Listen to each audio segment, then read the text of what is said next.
झालेला आहे। याच्यामध्ये मुख्यमंत्र्यांकडे गृह खातं असेल, उपमुख्यमंत्री अजित पवार यांच्याकडे अर्थ खातं कायम ठेवण्यात आलेलं आहे। त्याचबरोबर उत्पादन शुल्क हे खातं देखील उपमुख्यमंत्री अजित पवारांकडे असणार आहे। तर उपमुख्यमंत्री एकनाथ शिंदे यांच्याकडे नगर विकास आणि गृहनिर्माण या खात्यांची जबाबदारी देण्यात आलेली आहे। त्याचबरोबर देवेंद्र फडणवीसांकडे ऊर्जा खात्याची देखील जबाबदारी असेल। विशेष म्हणजे देवेंद्र फडणवीसांकडे गृह आणि ऊर्जा, कुणाला कुठलं खातं मिळालंय आपण बघूया ग्राफिक्सच्या माध्यमातून। उपमुख्यमंत्री एकनाथ शिंदेंकडे नगर विकास आणि गृहनिर्माण, अजित पवारांकडे अर्थ आणि उत्पादन शुल्क,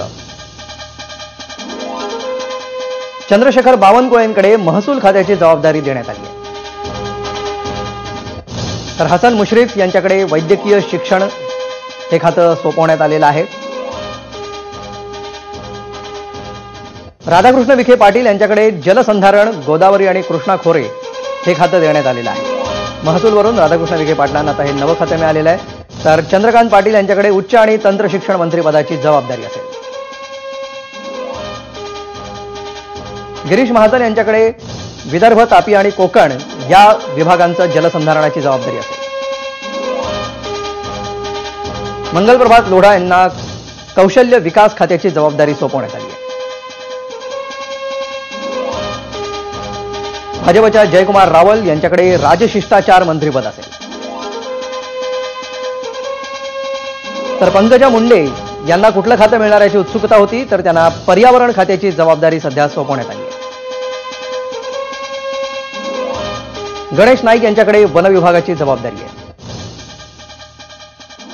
गुलाबराव पाटील यांना पाणी पुरवठा या खात्याचं मंत्रिपद देण्यात आलं आहे। तर ग्रामविकास मंत्री असणार आहेत जयकुमार गोरे।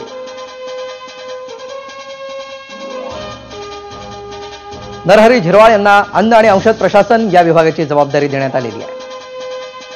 वस्त्रोद्योग मंत्री नव्या सरकारमधले असतील भाजपचे संजय सावकारे। सामाजिक न्याय विभागाची जबाबदारी शिवसेनेच्या संजय शिरसाट यांच्याकडे असेल।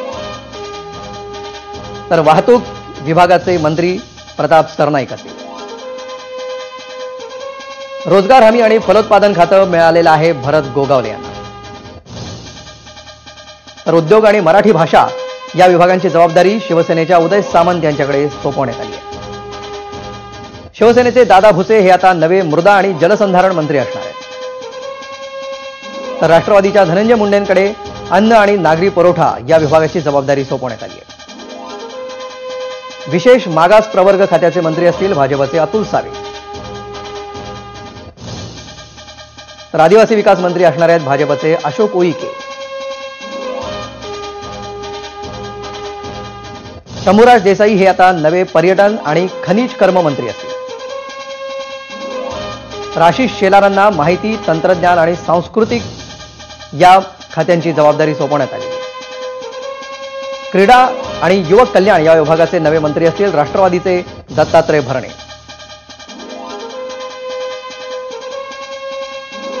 तर आदिती तटकरेंना महिला आणि बालकल्याण विभागाची जबाबदारी मिळाली आहे। शिवेंद्रराजे भोसले यांना सार्वजनिक बांधकाम मंत्रिपद देण्यात आलेले आहे, अर्थात सार्वजनिक उपक्रम वगळून। तर माणिकराव कोकाटेंकडे, राष्ट्रवादीच्या माणिकराव कोकाटेंकडे कृषी मंत्रिपदाची जबाबदारी देण्यात आली आहे। मदत आणि पुनर्वसन मंत्री असणार आहेत राष्ट्रवादीचे मकरंद जाधव पाटील। तर नितेश राणे यांच्याकडे मत्स्योद्योग आणि बंदरे या विभागांची जबाबदारी असेल। आकाश फुंडकर हे कामगार मंत्री असतील। तर राष्ट्रवादीचे बाबासाहेब पाटील यांच्याकडे सहकार विभागाची जबाबदारी असेल।